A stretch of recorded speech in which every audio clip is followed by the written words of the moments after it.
मालेगाव महानगरपालिकेमध्ये शिंदेंनी आमचा पाठिंबा मागितला। एमआयएमचे नेते इम्तियाज जलील यांचा मोठा दावा। मात्र शिवसेना आणि भाजपला पाठिंबा देणार नसल्याची जलील यांची भूमिका।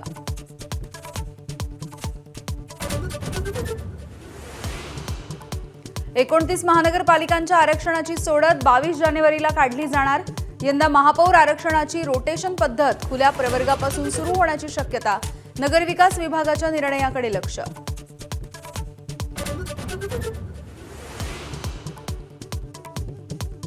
पडद्यामागे भाजपची ठाकरेंच्या शिवसेनेशी चर्चा सुरू असल्याची माहिती। मुंबई मनपामधील 2017 सालची भरपाई ठाकरे भाजपला करून देणार का याकडे लक्ष। तर ही केवळ चर्चाच, राऊतांनी वृत्त फेटाळलं।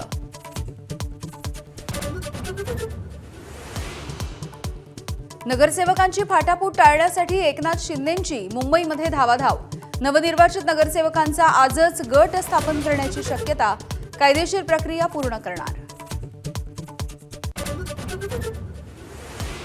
ठाण्यामध्ये भाजपला 2 वर्ष महापौरपद मिळावं। आमदार निरंजन डावखरे यांची मागणी।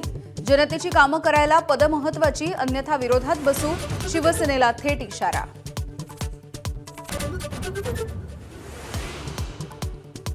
फोडाफोडीचा खेळ भाजप आणि शिंदेंमध्येच होणार। खासदार संजय राऊतांचा दावा।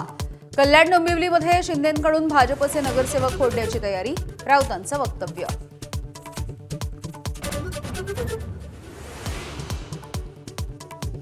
कल्याण डोंबिवलीमध्ये ठाकरेंच्या शिवसेनेचे 9 नगरसेवक नॉट रिचेबल।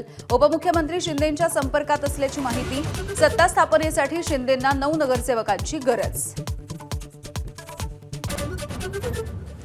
संभाजीनगरमध्ये विजयाच्या पार्टीत माजी खासदार इम्तियाज जलील यांच्यावरती उधळले पैसे। 33 नगरसेवक निवडून आल्याच्या जल्लोषामध्ये पैशांची उधळण। नागरिकांकडून संताप व्यक्त।